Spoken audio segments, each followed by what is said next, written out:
is Chinese New Year Gala.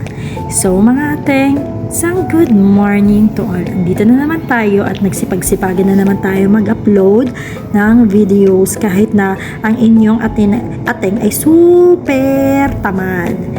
So eto nga, nagawi ako sa Kaohsiung dahil nandun ang aking kapatid. Kung matatanong nyo nga lang, is itong Chinese New Year nga lang yung meron akong time para mag-stay out kasi yun yung rules ng company namin. Tuwing Chinese New Year lamang kami pwede mag-file ng stay out, which is good naman kasi one time gala, one time gastos. Maganda na din yan. So, pumunta nga kami dito. Hindi ko nga alam kung saan to. Basta ito daw yung sa may tulay or bridge na may salamin. And, yun lang guys. Yun lang yung salamin na meron. Then, ayan. At super saya nga namin dyan.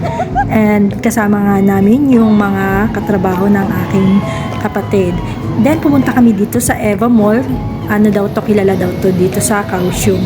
Hindi ko lang alam kung ano naisipan nila at gumawa sila ng ganitong rides na hindi ko alam yung kaluluwa mo kung saan mapupunta kung nandun ka na sa part na yun, yung mataas na yun. Oh my God. Then, pumunta din kami dito sa Thousand Buddha. Alam nyo mga ateng, bala ko talagang bilangin yung mga Buddha dito. Kung 1,000 nga talaga to. Kaso lang sa daming tao, hindi na kami pumunta doon sa main entrance na puro Buddha nga.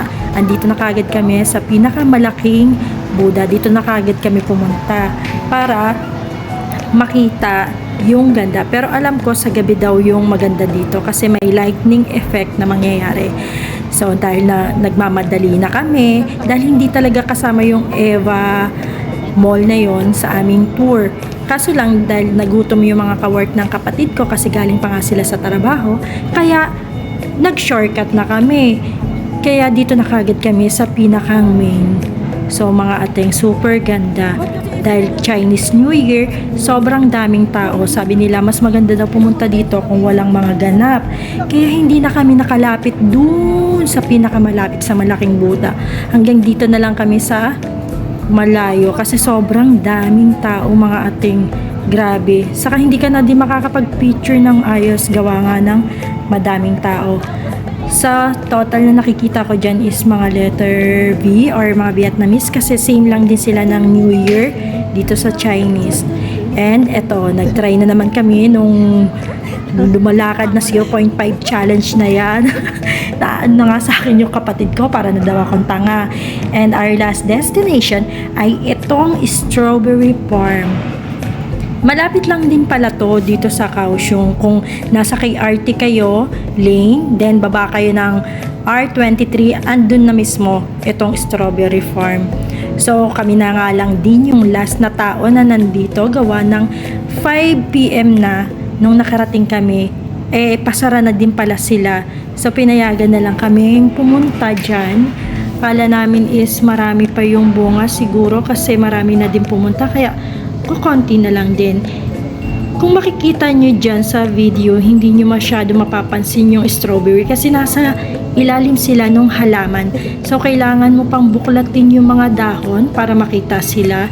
And sabi ni Ayi, yung pinaka-perfect daw dyan is yung red na red.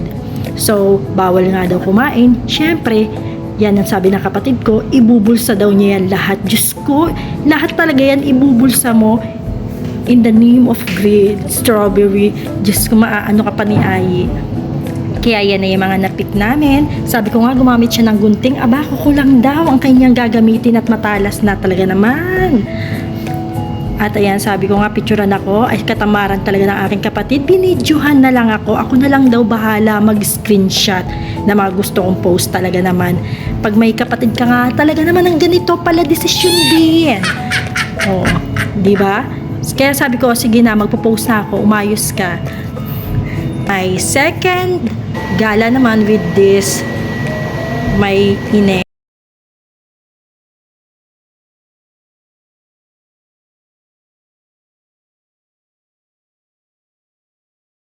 Journaling Cal. So, habang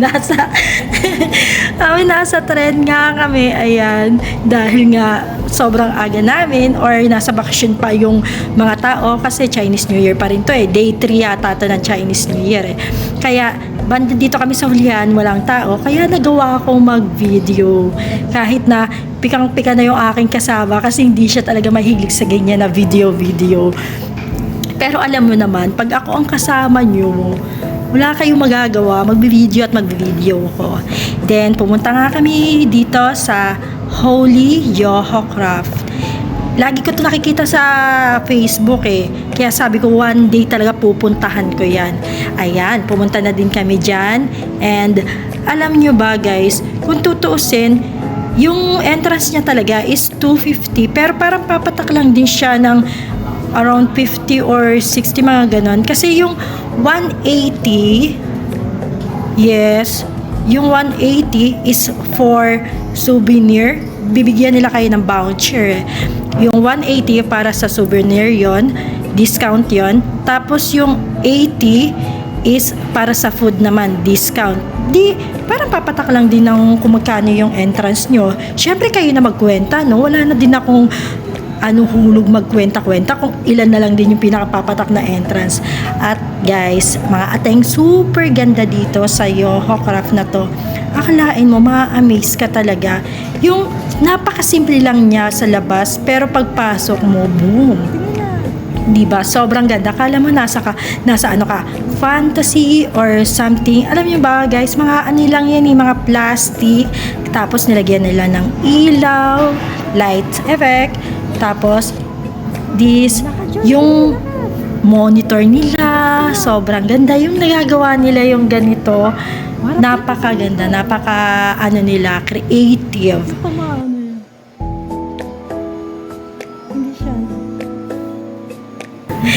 And syempre, hindi mawawala tong TikTok time. And, let's do it! Talking about that dump truck, now bag it up and dump it. Bag it up and dump it, homie. Bag it up and dump it. I'm talking about that dump